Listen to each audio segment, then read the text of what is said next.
सारा लोग सारे जरूर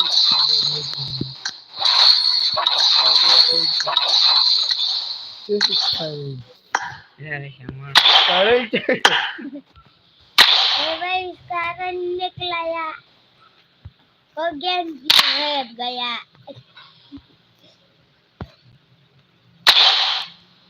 और पता नहीं है sekarang चीज़ kita juga pata नहीं sekarang kita juga wasma try and get in that way, but even then that's a risk because it's barely likely that it ends over the water those Yasnar fields, I would say, and that is even then even more accessible.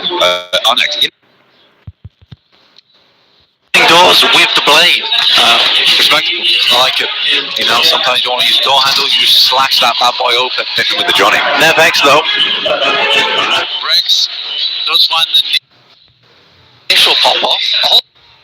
Like the shiny. You love to see it. That's where I was going with that. As we do have another hot drop for Nepex. They are going to be able to draw first blood. Another hot drop for K21. They were in hut in last time around. Precious in through the window. Alright, and it's actually Domain who goes down first to the duel whip. I think we're just passing around the dualies at this point in time. Mukesh gets himself one of the pump shotties. Start off pretty strong, but Goran is going absolutely sicko mode out there. Nepex, Precious, will have to hold on to his precious life because it is just him, a solo left remaining. European hand, fairly decent with the micro. A lot of low HP targets in tow, meaning he can have a lot of impact here. Low armor, low helmets, watching for these crosses. Still got Goran on the off angle here. That information is going to be fed back. The flush comes through. Shroud able. Double barrel. Not going to connect to the utility there. Precious waiting for them to step up on that stairwell. They know how dangerous this can be. The smoke to slow them down. I'm not sure what the end game is here for him. Wait. What are we waiting for? Is there a player in the wings here? Am I... For K21? No. They do have a knocked player off. Yeah, on the off angle. Yeah. Okay, so it's the 3 versus 1 here. Precious, full HP. Plenty of bullets to work with. They're going to make the push. Door goes down. There's the first, there's the second. Precious with a chance to pull it off here. Koran up into the wings now. The flush is confirmed. There's still 1 player down off, so 3 players alive. 4K21 and Precious now given the topsy-turvy. Spray downs, pre-firing the angles. This is the advantage you have in the drop down. Oh, he tries to hop over his head, but he's too quick with it. And the ammo advantage there for Precious makes it work. Nepex, they do lose 3, but they get 4 points for it. Yeah, Nepex actually, Precious is seriously clutching that moment. The fact that he's able to hit that shot as well, I mean, jump shots all in all are incredibly hard to deal with, especially one in the middle of the smoke directly over your head. Tracking on that bad boy was sublime. I enjoyed that one a lot. 721 aggressors on your screens at the moment. Passing away from farm. Over towards that western side. Obviously, K21 won't be finding too many points off that one, just the 3. Nepex getting away with 4. That does put their tally up to 9 now. And we are, of course, looking at the top 7 places being able to advance to the next stage of the tournament. That is where the bubble sits. And if you had the map feed up, you'd know that because the places are highlighted in blue. You can check out the map feed over on the YouTube channel for esports PUBG Mobile. You can be up to date with all of the latest map rotations. That is right. You can see what these teams are doing, trying to get into the circle of the northeast side. Maybe you could learn a thing or two for your own games back at home if you're playing in some of your own squads. Feel free, absolutely feel free. Just don't tell the teams. You'll stop my rotation. No, your rotation was pumped. Absolutely.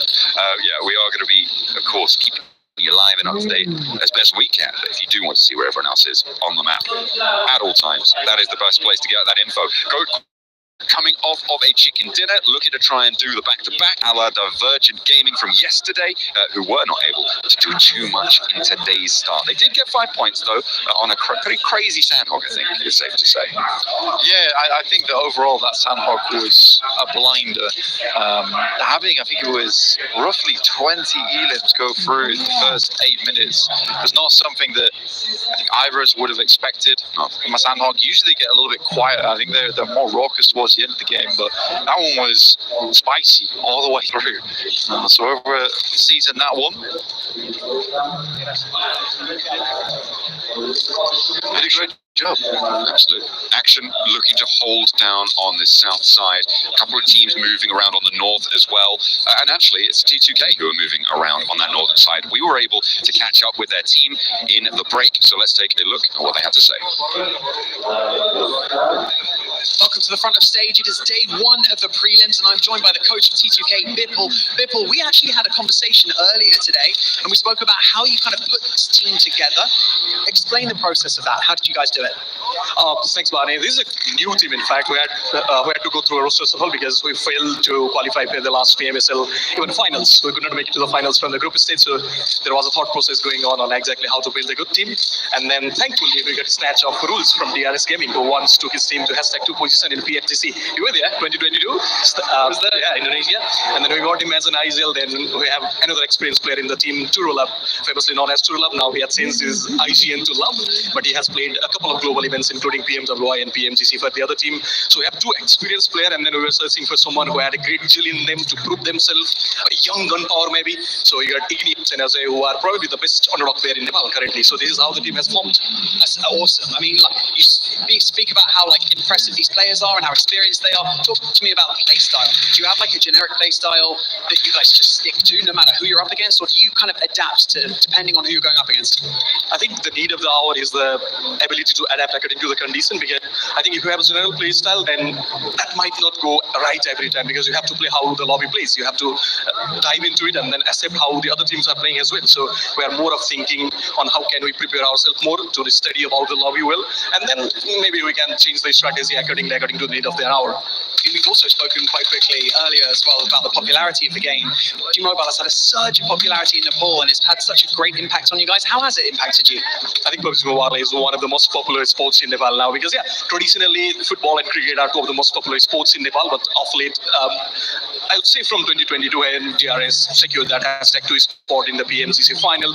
After that, there has been a huge surge in the PUBG Mobile scenario as well. The esports player are as popular as other sports player. I mean, if someone like Rule Josie, he goes out to the market, then there will be 10 or 20 kids who would be waiting for him to take the selfie. So that has been a story, and it's an inspiration for everyone, because it's not just about coming and participating in this competition. It's also about representing your country and sharing your story to the entire world. So I think PUBG Mobile has seen a huge spike in the growth of its popularity, and we hope it continues to go on. Awesome. Bipul, thank you so much for joining me. Best of luck for T2K for the prelims. We hope to see you in the main event. Back to you guys.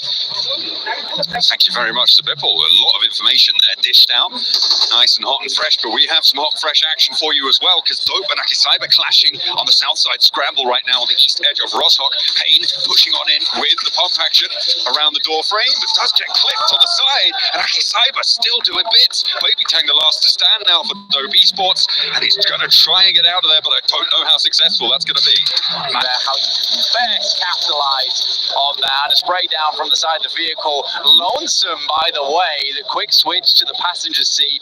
That's pretty sick. Gotta love it, gotta love it. Goat Quality, rather, going to be guarding out that crossing to the west side of Yasnaya. The circle shrunk over towards that northern shore a little bit more favorably. It's still possible for it to head back down south towards those Yas fields, towards Roshok, but a lot of teams are putting their gimbal over on that northwestern edge, and I think rightly so. Go Quality probably in one of the stronger positions to try and stop teams from making that migratory move, but it's still a test for them if they have to go back south. Yeah, for Go Quality, basically, their biggest goal right now is just presence, because you play this position, you don't have enough presence on the map, then it quickly gets overrun. It is a strong spot, and again, you have the dichotomy here of Black Esports who are playing gas station. You can either find yourself in an amazing position late game. Playing gas station gives you a lot of options, or you can get penned in quite quickly, especially with the small little gaps underneath these walls. It does make it hellish to play on the outside, which if you get a team that crashes up and can send some good nades in towards this building, yeah, terrible news. But they're both playing two sides of the fence, right? One team is out in the open, so they need to play a lot more aggressive. One team needs to be ever aware of their surroundings, but play a little bit slower. Circle does move up towards that north side, towards Severny, in fact. So T2K actually not in a terrible spot. They're looking to get some pickoffs over towards Fenerbahce, who honestly last game I wasn't that unhappy with the way they played that one. I think they played with what they had at the time, which was trying to play on top of that hilltop, get some decent damage done. I think at that point from the playing path they realised there's literally dozens of teams over towards the north side of the map, so it's not like they're going to get an easy rotate. I mean, speaking of not getting an easy rotate, look at this southwest edge. Iker trying to make their way across the bridge. You've got R8 there, you've got Black in the way, you've got Iker who are trying to lead that charge through these teams and go behind it all. Go Quality trying to be that backstop, stop anyone from getting too much further into this one. KZE slipping around the western side, which you could see on the map feed if you have it up. They are heading over towards that northern edge. Action, as well as Aki Cyber behind, still on that south side shore. Yeah, right now for Go, this is extremely important. They have left, they're taking up position towards some hard cover right now. They need to clear Yaz Bridge. It's a really important position to hold on to. Exotics makes arguably the right decision here, which is to swing around Lake. It's not really worth it going across this bridge, because not only you can have Go, Black Esports potentially take a shot, so you also have Aki Cyber as well as the 721 aggressors on that south side. You will have sightlines up towards you on that north. So yeah, for Exotics, they don't have too much choice in this scenario. So actually might work out well for them. You know, you give them one selection, that's all they're allowed. Oh dear, alright. I think they just had two knocks sent their way by Iker, who rolled up onto their position. That was just a knock and a flush actually, but either way, R8 going to suffer a little bit there. Yeah, it is odd because the desk have mentioned it, we'll mention it now. This is a team filled with pretty big name players. I mean, Prestige, SK Ton, ID7, Moth, in a way. I think that, you know, even those last three, you recognize those guys from international tournaments. And SK Ton used to be one of my favorite players from that region in the first place. Very aggressive, some very cool plays coming out from him. Plays quite similar to Admin, actually. So yeah, it's a little bit disappointing so far. 721 aggressors, though, getting into the thick of it. Ooh, not having a good time there, though. Aggressor goes down, Butcher's next. Pretab looking to make up for his follies in the previous match over on Sandhawk. Able to pick up that flush, make sure that one is confirmed. Yonik is close by, knows that the other player's rolling into his sidelines, turns around to try and deal with it, but Spidey has his number. There's backup sure from the rest of Exotics, but can they get there in time to stop Pretam getting flushed? You know, funnily enough, I think the pre-nerf DBS that actually would have popped out the buggy. That is a fantastic shot from nobody, but an even better one coming back from Yonik. Headshot and all. Here comes Roy with the rally up behind, trying to get into position to get this refresh. And it's going to be pretty tricky. He is the last to stand. The 721 aggressor, they have a lot of reses that they could potentially pick up. Pretam marking Spidey to try and make that call all the harder. Nate just a little bit long. He has got another. Needs to cook it just right, because there's the res. Butcher now back in action. And a spray around the side. But the 721 aggressors to find themselves that pickup. 4 elims. Now going to be able to get 3 players back up and in action. They still have a way to go, though, because the circle moves yet again. Yeah, you missed the first nade. I think at that point it's guns out, right? You have to go for that one. They're getting the res through. It's just unfortunate the way that one plays out. Action right now over towards the Wizard Tower. Aki Cyber currently laying it on thick towards them. Unfortunately, your favorite player, Admin, gets bounced. Not going to be able to play into the rest of this match. Action hopping out, spreading their line out wide to try and get a little baseline of fire, but it's not going to work for Nick. Has to move on back, look for this res. Needing to get these heals on because the zone is putting pressure. You need to get this res before the blue zone hits, and I think that they've read into that. Do they even go for it, or just pop him in the back of the vehicle, try and get away with all 4 players with a single nade? That is one hell of a nail in that metal coffin. Oh, the loot crate crates around it. Postman's going to have a field day picking up those crates, taking them back to the lobby. But dear me, another postal grenade as well, direct on target. Fenerbahce though, keeping themselves alive, merciless, as well as Nobody 77k, not to be mistaken with Exotics Nobody. But overall, so far, some incredible maneuvers. Again, this is, I would say, where inexperience takes into effect, right? Where realistically, in that situation, you leave your buddy behind. You're getting nailed by grenades on the top side. It's time to leave. On the other hand, though, we've got vertical arcs on the grenade, but we also have a vertical feed for you guys to watch at home over on TikTok and YouTube, where you can get all the stats and all the gameplay all at the same time. Yeah, you've got player cams on there as well. You're kept up to date with absolutely everything, and you don't even need to turn your phone sideways. You know, sometimes you're scrolling through your feed, you're making sure that you're getting all that information straight into your eyeballs. Make sure you get the YouTube and TikTok feeds up and rolling, because we are rolling on to the rest of this match as well. Plenty of action. Goat Quality holding a line on that south edge flank, making it so hard for everyone to move any further north. They haven't managed to find their way in already. Marth, he gets spiked. This is an odd roll-up at the moment. Ephius has to just go for this one. He takes him down, he clears space for the rest of the team, perfectly executed. It's what you want to see. Making sure he stays safe. Oh, greedy. He would have been better off to stay on the other side. You expect he tries to go back to the position where he was safe before. But I think at the end of the day, you could arguably leave Ephius behind. But now you're down to 2 players. You have this thought in your mind that do we go back from or not? Though, with the 3 points they've been able to grab here, they're looking for a high placement. I think that it's pretty acceptable for them to just try and hold out on this bank edge. Because T2K, I mean, the 721 aggressor, they have to push them. They have managed to take one of Goat Quality down on that east side, and I think Goat held that split for a little bit too long for my liking, and they have paid the price. 2 of their players falling, and the 721 aggressors playing as 3 now have the numbers advantage. They've got that little lip to play behind, and they know that Goat Quality are now crunched into this building. Take a look at, by the way, off in the distance at what KZE have been able to do here, Black. They have actually been able to move all the way up that western side previously. They've now pushed in. They have wended their way through this circle, I would say, bordering on masterfully. Well, the realistic scenario is that Sean Zena just left space on that side of the map. I wouldn't say the Goat split was greedy, honestly. Okay. I think that it's a misplay from the 3 other players on the team. Ephius almost single-handedly deals with R8. What are the other 3 guys doing on the team? That's why you need to be looking over towards the 721 aggressors and providing insight and backup for your player who is on that western edge. The fact that no shots went back through, nothing to suppress is a little bit disappointing, especially for Ephius, who did such a fantastic job in that engagement versus R8. Look at this right now, though. T2K making a pretty big crash over towards this side of the circle. Luckily, it is tiered in terms of the elevation. There is a position they can get themselves into, but it is DRG over on that hilltop. This goal from Love, I mean, he's not pulling up. He's just going to get a little bit more scouting information done. Goes for a second wrap around now. Has the intel on where he's playing. A reposition short, straight to the buggy in the smoke.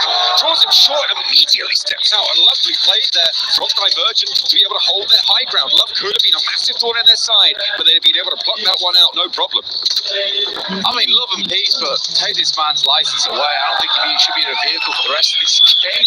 These roll downs have been pretty pathetic so far. Kind of sad to see.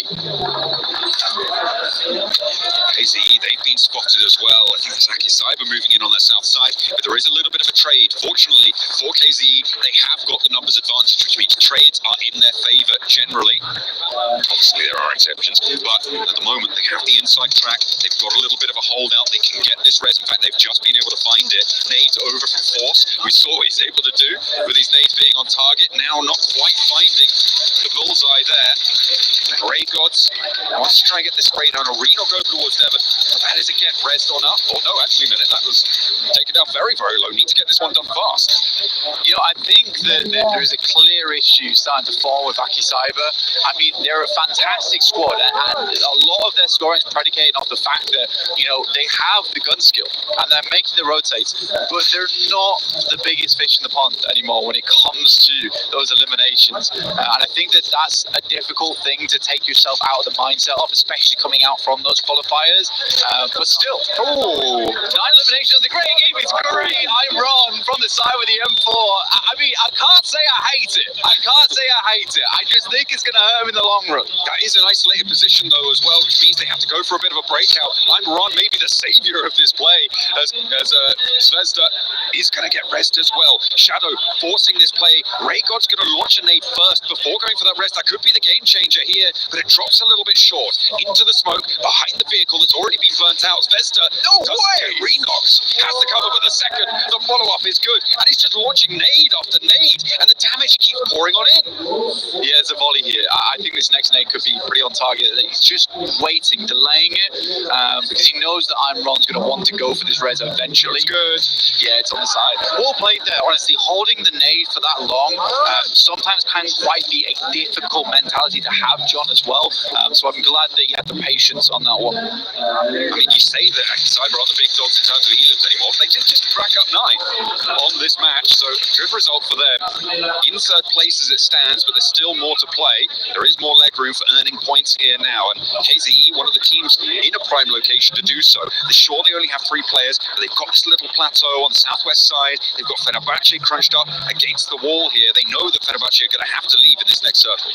Yeah, I more mean like they're not the biggest dogs in the lobby. So it's a case where like this play style of we're just going to take space by essentially annihilating you and blowing you out of the water, not going to work as well. It's not to say that gun skill and just mechanical play in general is not great, because that's obviously shown there with the 9 elims on the game, which is lovely to see.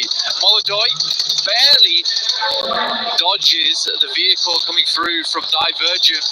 Lonely looking for more shots. Ramses goes down. This is a good ploy so far. I mean, Noisy is down sure, but Buzz, the last to stand now. Lonely hit his teammate with the death spiral in the vehicle, and now a nade to try and put Buzz into a tailspin as well. Lonely up close and personal near these smoke lines as they try and bloom them, get them a little bit more pressure forwards into the buggy. Buzz wants to try and make something happen, but there's 4 players to contend with here on the northeast side, and I just don't think he has an opening. I think right now for upgrade, you can't say they're long for this world. Be a hard one to hold on to. And again, these smokes are going to start to dissipate pretty soon. And they're in a downward spiral. Buzz actually moves down towards that south side, going to try and go for those placements. Goat is out, that's on that south side. Finding it difficult to move up. Here's Fenerbahce though. Merciless finding one onto Cuke.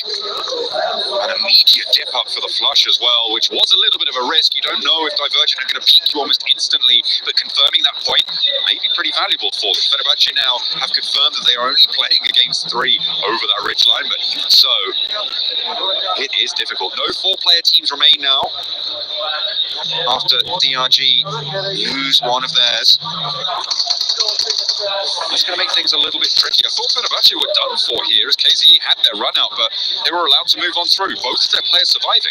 Yeah, no, again, I genuinely, last game, I wasn't that unhappy the way Fenerbahce played, despite them going out quite early. It was methodical, right? And they took a gamble on it. The gamble didn't pay off, but the way they played, the rotations they made as well, it spoke to a confidence in terms of gameplay. So I'm not ready to count Fenerbahce out just yet. And with that shift over towards that northwest side, things maybe get a little bit easier for them. Though they are still playing on the down slope.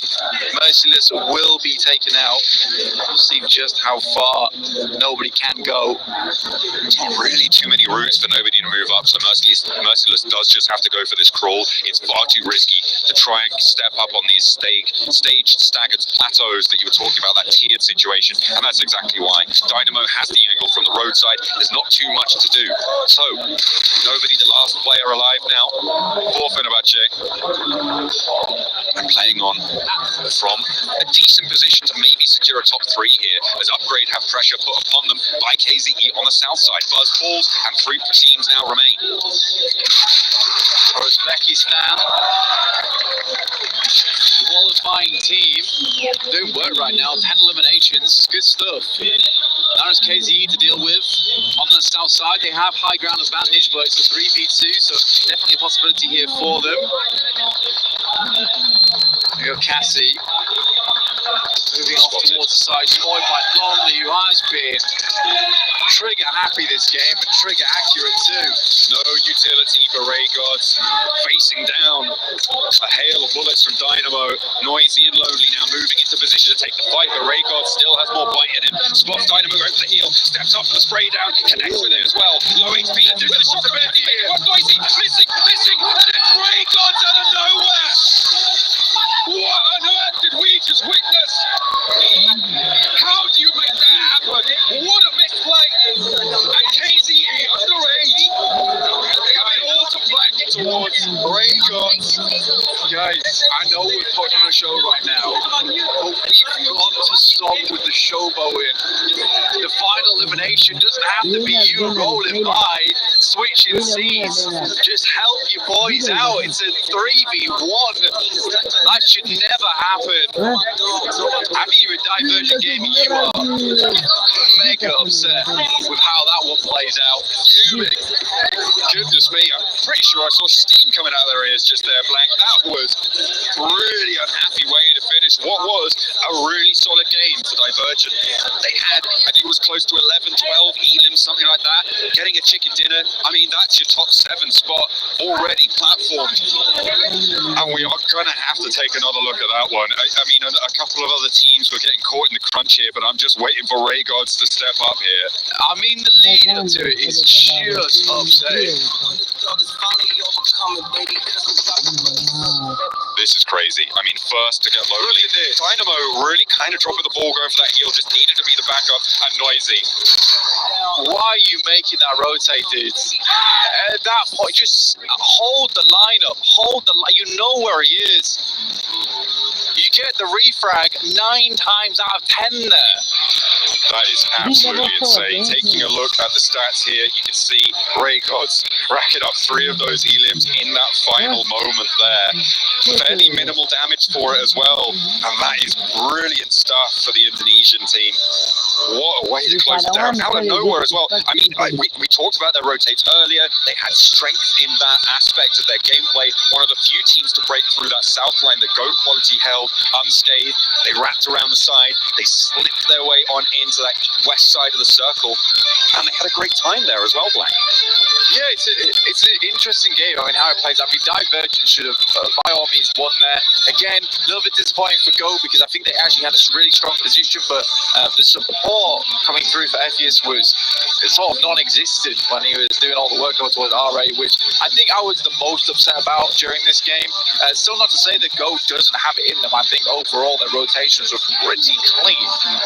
On the other hand, though, Divergent, again, it's likely to come down to inexperience there, where you haven't played those final moments enough, right? Yeah. And that comes into it so many times where as a team, as a coach, an analyst on board, it is drilled into you. Yeah. If you are in a 3v1, you always refrag. That's all you do.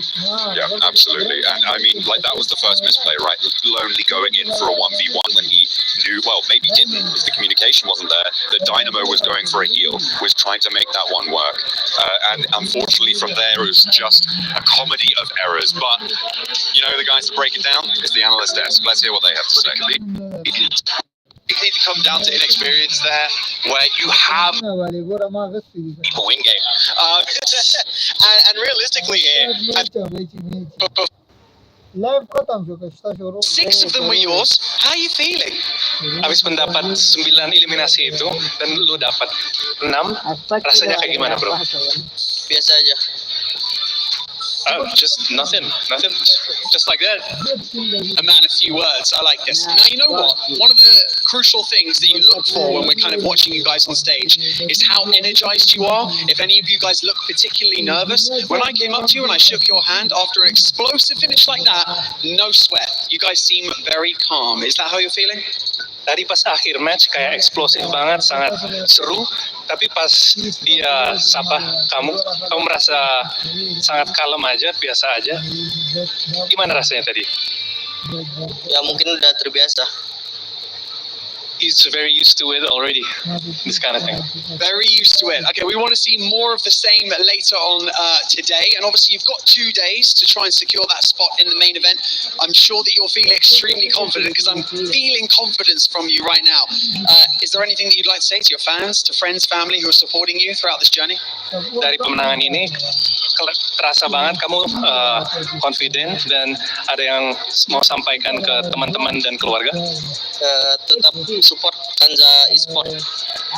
Please keep supporting KZ Esport.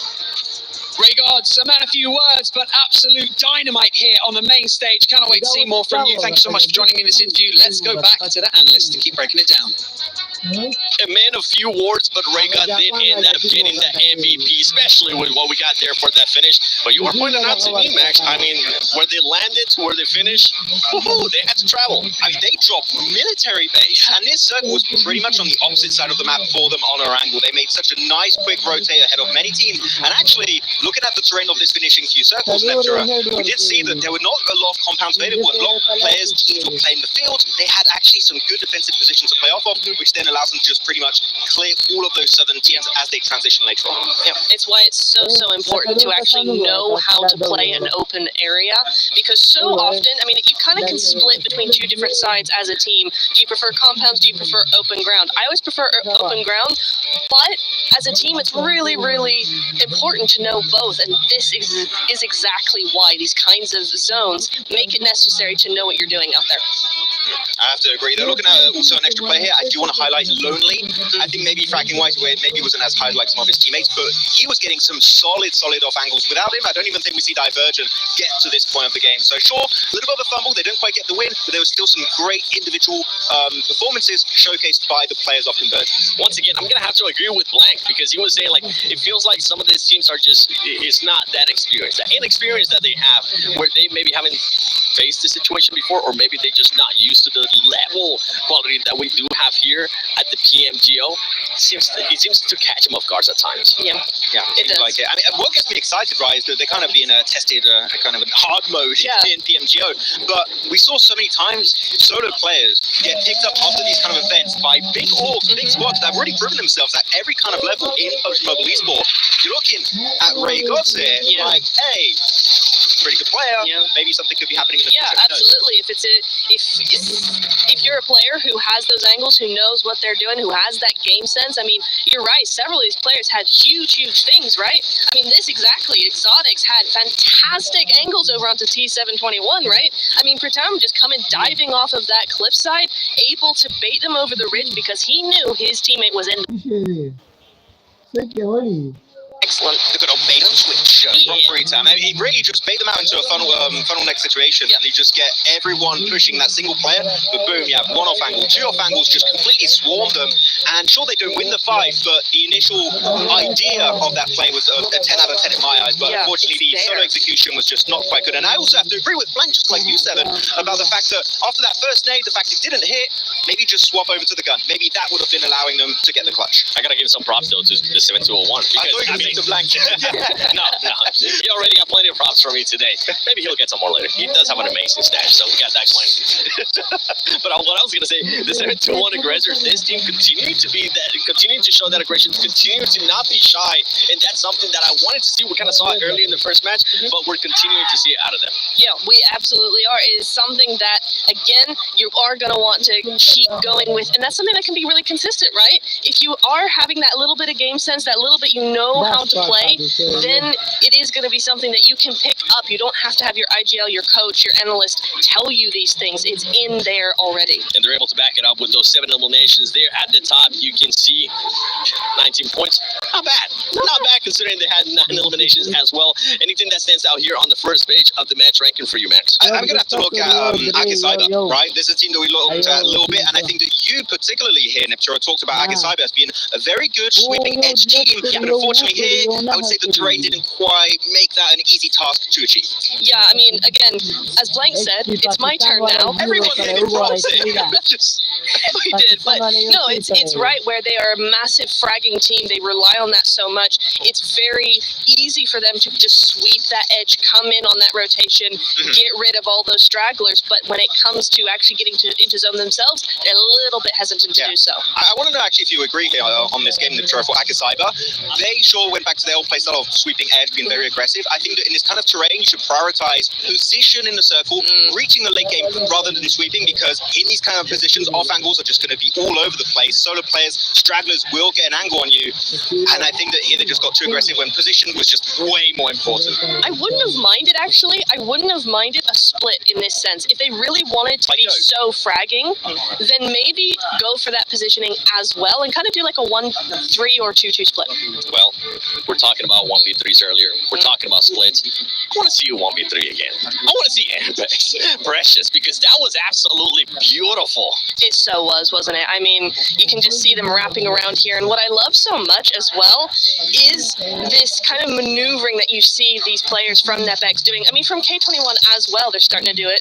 But with Precious here in particular, he's using these buildings to his advantage 100%, right? Look at the angles he's able to get. He's got that angle, immediately switches, goes to a different level, different house, different window. And then here especially, right, he gets this amazing. Let's just watch it. Hang on a second. Let's just watch it.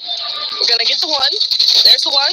There's the two. Now, he has to reload here. He goes for that spray, gets that play, but he has to get that reload going through. He actually builds time by jumping off of that terrace, but still puts the pressure on so they don't get that res. Yeah, I think there's like two aspects of the game he played really well. One of those you already highlighted, which he was using the kind of layout of that compound on the buildings extremely well. But when it was down to that 1v1, he knows if I give him time, he's going to get the res. You have to go for the push, which he does, and that's the reason he gets the 1v3 at the end. It helps too when players end up lining up for you. We can see it overall after 2 matches so far. Go there at the top with those 27 points. And, one team I'm not seeing here in the first page, Max. Stop it! Do not mention their names. All right. Yeah, no, hey, They're not here. I agree. You're right. You're correct. Like, I mean, mathematically, you are correct on this point. Quite unfortunate, but again, Akasaiba, elimination-wise, 13. They have the placement points. I'm still going to highlight it. This is something that's not just highlighted on this game in particular. Every single game from Akasaiba is very elimination-focused. And top 7, like, you might be able to make it, right? Top 7 by only getting eliminations. But I'm looking at the next stage. That would be something, if they improve upon, they might even do well in this weekend's matches. Yeah, I almost wonder, though, since we have 2 days, maybe this is their strategy, is to go all in on the frags today and back off tomorrow. Placement points tomorrow. I don't love that, but it's something that we have seen from a lot of teams before, so that might be a possibility. Yeah, looking at action too, this is a team that you talked a little bit about earlier, right, Nimtura. Hoping to see something. We had a Gigante playing also, and one of the most skillful coaches and analysts out there that was playing on Inko. Not quite an amazing start, but that's a cool thing when you do have a great coach. They see maybe what's happening. They're watching the games. They're watching the map feed. They know what exactly is going wrong for the squad, and hopefully they can try and adjust, especially after that first angle. How can you adapt to the lobby? How can you adjust to that lobby? Right now, I'm going to be looking at, all right, you guys are mentioning this team's action as well. You know what? I have to give it a shout out there a bit. And 11th place, dope, from North America with those 7 points. I'm intrigued to see what that team is going to be doing as well. But, I mean, we have to wait, right? It's just 2 matches. The good thing about today in prelims, it's that it's going to be 2 days. 12 matches total. As BYD is the #1 enemy producer in the world, as part of the PUBG Mobile Global Open, BYD is proud to be the event sponsor. Learn more about BYD models and flexible financing options at the BYD booth during the event, or visit BYDauto.com, which we got a chance to ride in one today. We did. And I must say, BYD, you have some pretty cool cars. I sat down, I was like, this is insanely heavily comfortable. So quiet. It's great. So nice. Did have the stickers on the outside of PUBG Mobile, which we need. Taxi guy, fix it next time. Or just give us a BYD. Expensive gift, but I'll take it. I will take it. I wouldn't You have say got on a no. phone. That's a bit more expensive. I'm like, wait, do we haven't had a chance with the phones? Maybe with the car. Nah, that's going to be even harder. But overall, 2 matches so far. I'm really enjoying what I'm seeing. We'll have to wait and see what's going to happen, as we are going to be going soon to an interview. We're going to go to a quick break and find out what some of these teams have to say.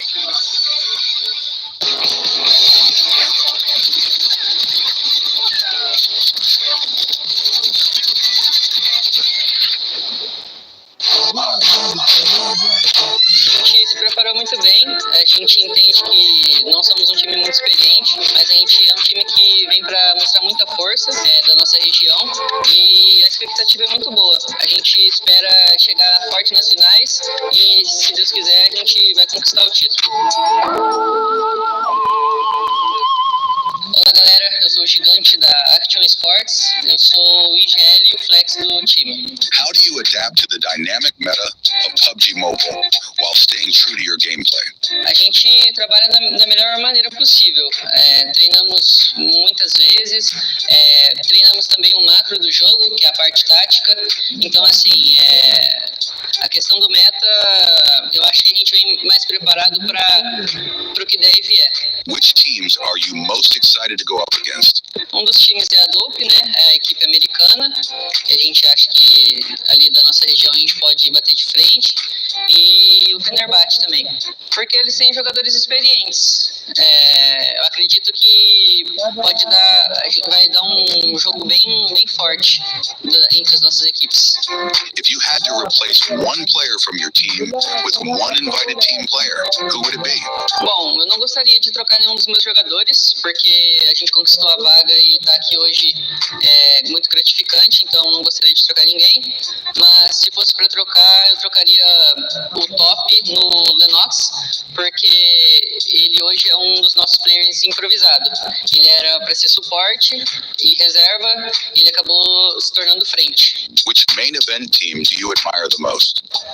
Não tem como negar a admiração pela 4MV, a FarmV, porque o Doc é um jogador muito experiente, um IGL de alto nível, e o Top também é muito forte. Eles montaram uma line monstruosa. Obrigado, galera, por assistir o vídeo. Continue nos dando suporte. Falou!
The heat is getting stronger and stronger. We already got a chance to see two, not just one, two 1v3s, but don't forget that in the heat of the battle, only the fastest and most powerful survive. The Infinix GT20 Pro, which I know you guys definitely have some right there, delivers pro-level speed, precision, and seamless gameplay, giving the players the ultimate edge. This is the official gaming phone, built to outplay the rest. And while you're at it, don't forget to check out the new streams that we do have. We not only have just the map feed, we have some awesome vertical streams where you get different angles too. Yeah, I hope you guys enjoy my model. There you go.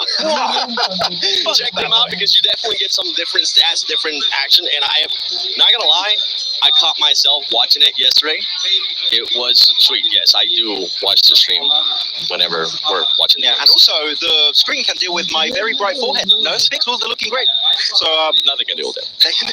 no other phone can do except the Infinix. The only person that can deal with that is Souza because she does amazing makeup. Shout out to Souza. But here we go to today's matches. We're going to be jumping into the second Erangel of the day. I know you weren't expecting that one. She's probably going to get a kick out of this one. But overall, after 2 matches, I think we have seen some teams definitely start performing well, continuing on that consistency. We were talking about some of the other teams, though, that need to be able to just pick it up. We'll have to wait and see, though, because Game 3 is about to start. Let's send it over to the commentators. John Allen, the man with the great voice, and the man with an amazing mustache, probably better than me, Blank.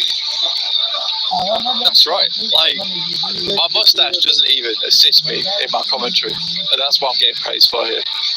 But maybe, you know what? it's I feel like if someone listened to you commentating, they would be like, that guy's got a mustache. I can tell. I can definitely tell. I don't know what he's doing there. But yeah, crazy. It is going crazy. It's warm in this building. Oh yeah. It's going also. It's going hotter and hotter as well as our teams are taking to the battlegrounds. For the 3rd time today, we are going to be heading into our second of 3 Erangels. Match number 3 is getting on closer and closer. We saw KZE with a crazy finish for the chicken dinner from Raygod's absolutely mad with that 1 versus 3 situation in the final moments to close down a chicken dinner and all 10 points earned. Yeah, I mean, overall, it has been a kind of an interesting day today. There's been a lot of dynamic action coming through. Over on this map, we are going to be having a southwest plane up towards the northeast side, towards the pubg, but it's very much leaning down towards that southeast. So overall, a little bit more difficult getting over towards North George, towards Vernie, even towards Gaka, realistically. So yeah, it's an interesting start to this game. And the thing we have to mention, of course, is most important. Shout out to Susan. You know, Yeah, that's very important. massive shout out. Massive and big. We are going to be, of course, as you say, looking at that plane path. It's going to be dastardly. Vehicle hot drops potentially around that western side. So will it unfold that way? We have had a couple of early engagements so far today. Once more, we'll see what we find waiting for us. KZE, they're going to be dropping down towards military base. It looks like they may be the only team to be going for that as well. So a nice little early drop for them to be able to loot up all over that military base. Nobody else going to the island as well. Or maybe Ikert sending to Novo actually out a little bit later, but still fairly unlikely to come into contact with them. For the time being, anyway. Yeah, for the time being. But we are now halfway through the day. Well, not quite there yet. We start to play out this game. But we will be having almost a quarter of this tournament done and dusted. So we'll see where those bumpers end up lying. Teams have been able to get themselves down towards at least the south side of the map, but it will be what looks to be like a Sosnovka circle. So getting that, 2 days in PMGO, always fun. Absolutely, gotta love it. Gotta love it. Action with an outpost down towards the south side in Gigante. So they do have that opportunity to rotate down a little bit safer than other teams around that west side bridge. We're looking at Fenerbahce being the roadblock on the north edge for the east bridge, playing around Milta. Ikert may look to loot as fast as they can and then hold this Novo bridge, and they'll see if they can rebuff that. We've seen a lot more ability to use things like hovercrafts to go for these long boat rotates. We saw obviously the Team Spirit rotate. You dropping that boat on top of the car on top of the boat and sailing it across that way to the northern side.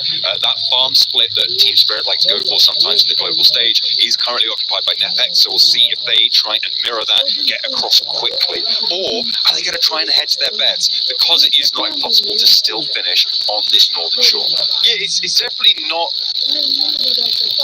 definite. It's not definitive. It's not definitive, guys. All right, it's not certain to end up down towards Sosnovka at this point. Could still easily move over towards that northern side, though. At this point, I would say it's probably quite unlikely. I think this is one of the situations where you do want to gamble, though, on Sosnovka. It's always easier moving back onto the central neutral island, I would say, from Sosnovka itself, because plenty more space in terms of compounds to work around with, whereas there are some very key locations you want to be picking up towards Sosnovka nice and early on in the game. Right now, Action is looking to move on down. That's Action Esports, not Action the player.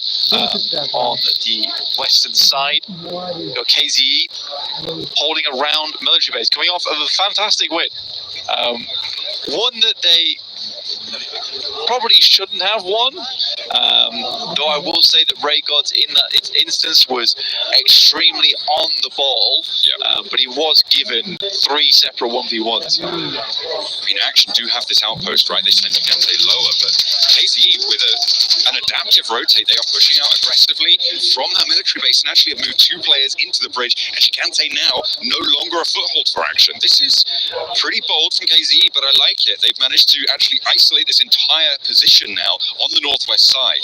Icud looking like they're doing the same on the east edge, which means that this military base is going to mostly be accessible via the water. It's one of those situations where, honestly, for KZE, what they wanted to do there was just get up towards that bridge nice and early anyway, and start to hold that one out. But if you are a team like Action Esports, what realistically you're needing to be doing is going for that 4-man just complete blitz across the bridge, even if you're thinking about heading over there in the first place.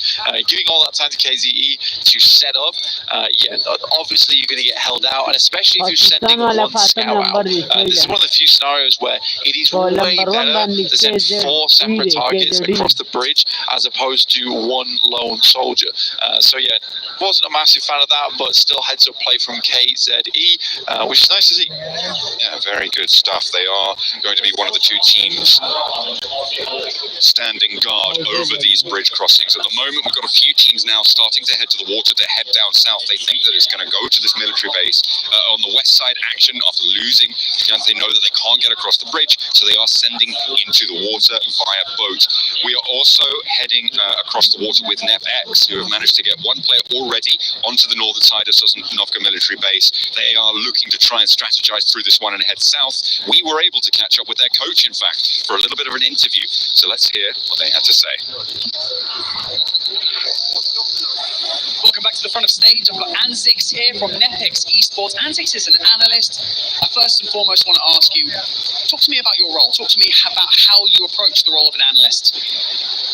Thank you for that. The first thing I do is just watch every game, watch every competitors and everyone who drops down near us and every places, and who is straight for us and who is really weak team.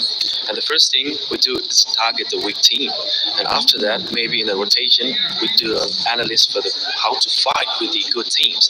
That's how I do it. Breaking it down, I like it. But you know what? It sounds simple, but it's often the simple things that people miss out on. Now, let's talk about confidence. How confident are your team that they're going to make it through to the main event? They're pretty confident, to be honest. I didn't expect that much to be from them. Like, they're not here to just experience the game. They're here to win the game. They're here to lift the trophy. Anzix, thank you so much for joining me in this interview. I really hope the best for you and your team. Right now, let's get back into the game. Thank you. Anzix keeping them level-headed there. Nepix Esports going to need that now on this crossing, making sure that they are targeting the right teams, right locations. Did I hear him correctly when he said he didn't expect too much out of them? You know, set your bar low, you'll never be disappointed. Yeah. I mean, seems like a disciplined man, but fair enough. If that's what they need, keep them grounded. Well, honestly, a PMG is kind of what you want. I mean, there's a lot of money on the line. Oh, all right. I think, honestly, it might be a good play. Being like, look, guys, you're probably not the best here. Do your best, though, and maybe get to the top 7. And that's kind of what I was talking about at the top of the day, right, where you made loads of fun of me, pretty meanly. But when I was saying there are some teams who are not necessarily going to be standing as tall. No, that's fair. Mostly I deserve it. And when there are some teams heading into this tournament that aren't going to be as strong, right? They are just not going to be as strong as other teams, and maybe what they're looking for is experience here to try and get some of that advantage, try and get some of that analysis done. And if you guys at home want to do some analysis on our games, well, you can, because there is an official map feed over at PUBG Mobile Esports on YouTube where you can check out all the rotations that are going on across every single team on the map. You'll be able to see it throughout the entirety of this game, across all of the tournament as well. That is not the only way you can see the map feed though, because we do have a beautiful streamlined vertical feed, so you don't even have to turn your phone sideways if you want to view it on YouTube and TikTok. Again, at PUBG Mobile Esports, you can check that one out. Make sure that you're getting all the info. You don't just get this main feed stream, you don't just get the map feed, you get player cams, you get the updated live tables as well, so you're on top of every single piece of information possible. I think you've summed that up very nicely. Couldn't be better, really. A nice even number on that one. 2, 6, 4, 507. No, just missed. 506. 4. That's number one. That's number one. That's right. Oh, dear. And you kept guessing after I gave you the answer as well. No, I thought we would. Okay. Yeah, I don't watch number one. Let's talk about this. We are in with Aki Cyber in a hovercraft. I was thinking that we were going to see a few of these on the south side of Sosnovka military base. The circle did just pop. It's confirmed a military base circle now, and they are on that south edge, jousting with action. And again, this southern edge of Sosnovka, incredibly important to control a lot of times. This is where you want to be at the start of the game, especially for Aki Cyber. They did lose one player in force on the crossing, but getting towards the dockyard here, I would say it's an impressive feat. Alongside with a hovercraft, giving you a lot of mobility and mobile cover. Fantastic stuff. FX did make that crossing. After all, we expected something of them, John. They performed so far. That remains to be seen if they'll continue to do so. Oh, nade from Upgrade, actually finding a couple of knocks onto exotics, but in the meantime, Svesta holding his angle nicely. Don't know what's hit him. Yeah, I think that when you look at Aki Cyber, they have this very nice play style of never letting up the gas. And I think that's a hard thing to contend with, especially if you are one of the weaker teams, where a team is just not giving you any room to breathe at all. And a lot of times that leads to mistakes. The fact that Aki Cyber is so quick with their plays is fantastic. It will be Upgrade finally taking down Exotic, and they are looking a little bit better, you know. Overall, Upgrade have jumped up a little bit here. They've completed this level of the gameplay, but they are about to face the final boss of the crossing still to Sosnovka. They are on that mainland, and it is getting jam-packed on the northern coast. Can't really go for a swim. There is going to be teams like Nepex, like Goat Quality, like Fenerbahce, who will see that happening, and they will keep a lot of pressure onto that area. So Upgrade have a difficult route ahead of them. They could potentially spin out wide, go for a rotate that we're seeing teams like Black Esports, like K21, and earlier on, Aki Cyber, of course, going down to that south side, so may try and go for a wide sweep. You've also got Divergent sitting in behind them, so their game is about to get a lot harder for Upgrade on that northern side. However, they've already got 4 points for their trouble. That they have. Solar Timuneri. I think overall, R8, we're still expecting a little bit more out of this team. Hopefully, they can get a groove on.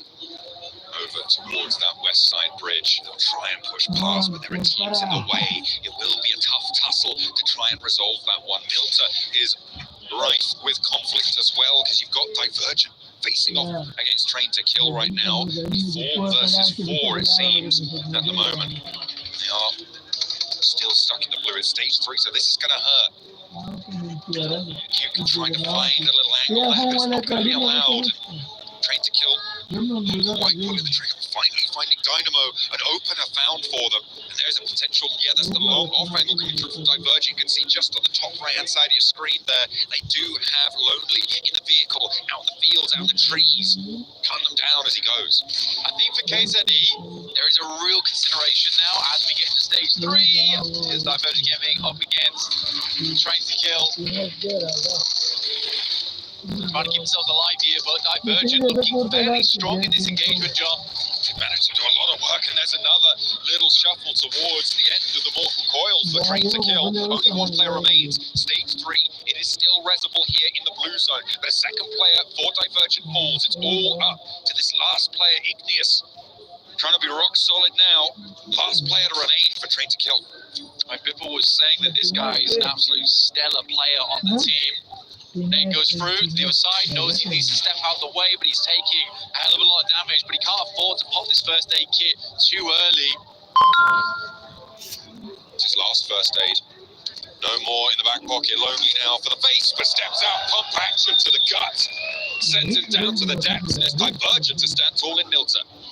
Okay, now, unfortunately, that was cool, but I have to talk about a critical mistake that's just occurred on the map, because KZE really quite annoying me, honestly. The fact they stayed on the northwest side for that long, though they know the military base is open, considering they start there, they don't take back down. Why do they stick in that location for so long? It makes no sense to me. Like, you could definitely try and hold out more teams, but why not just go for a central spot at this point in time that you know is not taken? Maybe a little bit of a misstep there. Never now, the last player for KZE, I think. A little bit of a rotate back to the military base, but you're right, it's a little bit too late. However, you can hide pretty effectively. The fact that he sorted back in there lets me know they know he was free. Well, you know what? I'm happy for the 721 aggressor who have been able to get across the bridge in whatever form they were able to find. R8 still going, still trucking on, 2 players alive. Precision ID up against Buzz from Upgrade. This is such weird hesitation from practically all of our teams playing on the outer edges. Dope, our North American squad, in a surprising turn of events, one of the first teams with more than 2 players to head central. I think, yeah, there is currently only, it is only Dope. The other teams, they do have more than 3, more than 2, but they have knocked players on side. I'm talking about Black Esports, and that seems like it's not going well for them on the southeast side, although K21 as well in that scrap. That south coast starting to heat up here as teams who have made landfall there come into contact with one another. Black Esports currently seemingly worse for wear in the engagement. You can see Lord Cedric in the back lines facing off against Shroud, and Goran has the res available here.